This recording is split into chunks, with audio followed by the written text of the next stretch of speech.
Assalamualaikum warahmatullahi wabarakatuh. Perkenalkan nama saya Putri Dwi Sabella, NRP 5026201036. Saya dari tim Unicorn MNPTI kelas C. Pada kesempatan kali ini saya akan menjelaskan terkait dengan fungsi dan manfaat tata kelola TI.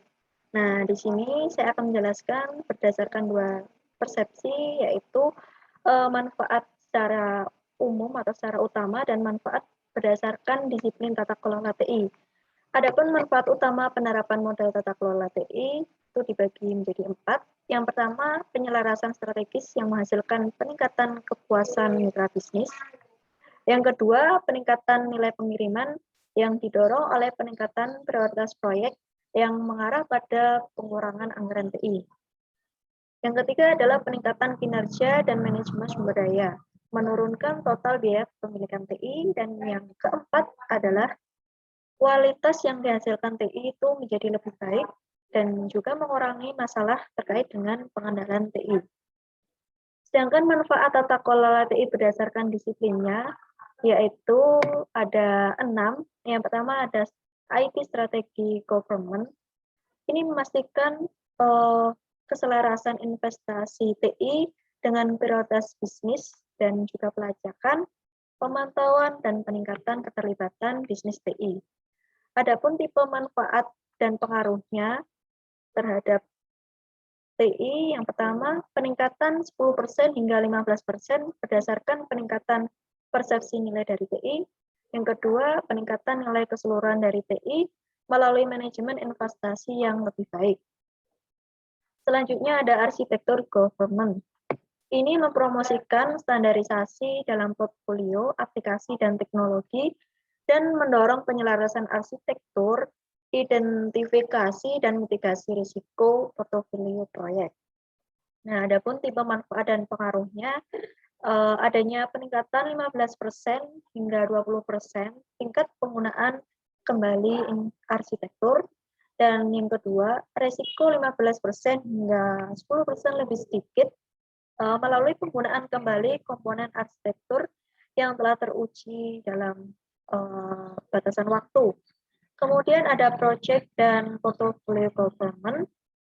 Ini berarti dengan adanya tata kelola TI, maka adanya pengaturan urutan portofolio proyek untuk memaksimalkan efisiensi operasi dan juga memungkinkan identifikasi dan mitigasi risiko portofolio proyek.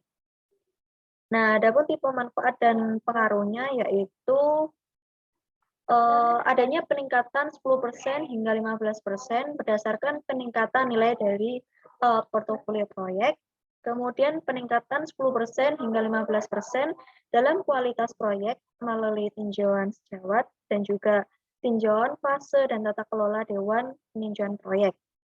Kemudian juga peningkatan 15% hingga 20% dalam pengiriman proyek sesuai dengan anggarannya. Selanjutnya, application life cycle government. Ini berarti dengan adanya tata kelola TI mampu mengontrol aspek utama pengenalan, pengelolaan, dan penghentian aplikasi. Adapun tipe manfaat dan pengaruhnya yaitu adanya penghindaran biaya sebesar 10% hingga 15%, melalui pemeliharaan portofolio aplikasi yang optimal. Kemudian infrastruktur dan data government.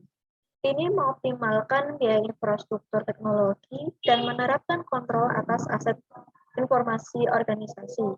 Adapun tipe manfaat dan penerapannya, yang pertama, adanya pengurangan biaya infrastruktur secara keseluruhan dan juga biaya keamanan data melalui peningkatan secara terkontrol. Yang kedua, adanya 15% hingga 10% dengan risiko lebih sedikit melalui leverage komponen infrastruktur standar. Selanjutnya, ada vendors dan sourcing governance.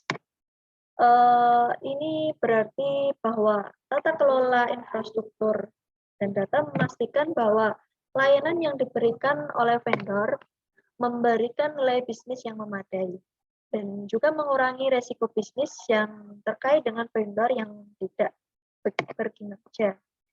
Adapun Tipe manfaat dan pengaruhnya, yang pertama adanya peningkatan kualitas layanan vendor melalui pengukuran, pelacakan, dan peningkatan kinerja vendor yang lebih baik.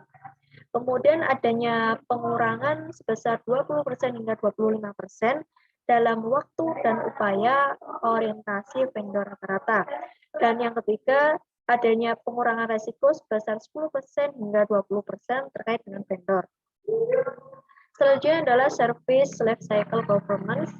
Ini meminimalkan atau menghilangkan perubahan yang tidak sah ke dalam lingkungan produksi dan juga mempertahankan tingkat layanan dan operasional yang mempromosikan keselarasan TI bisnis.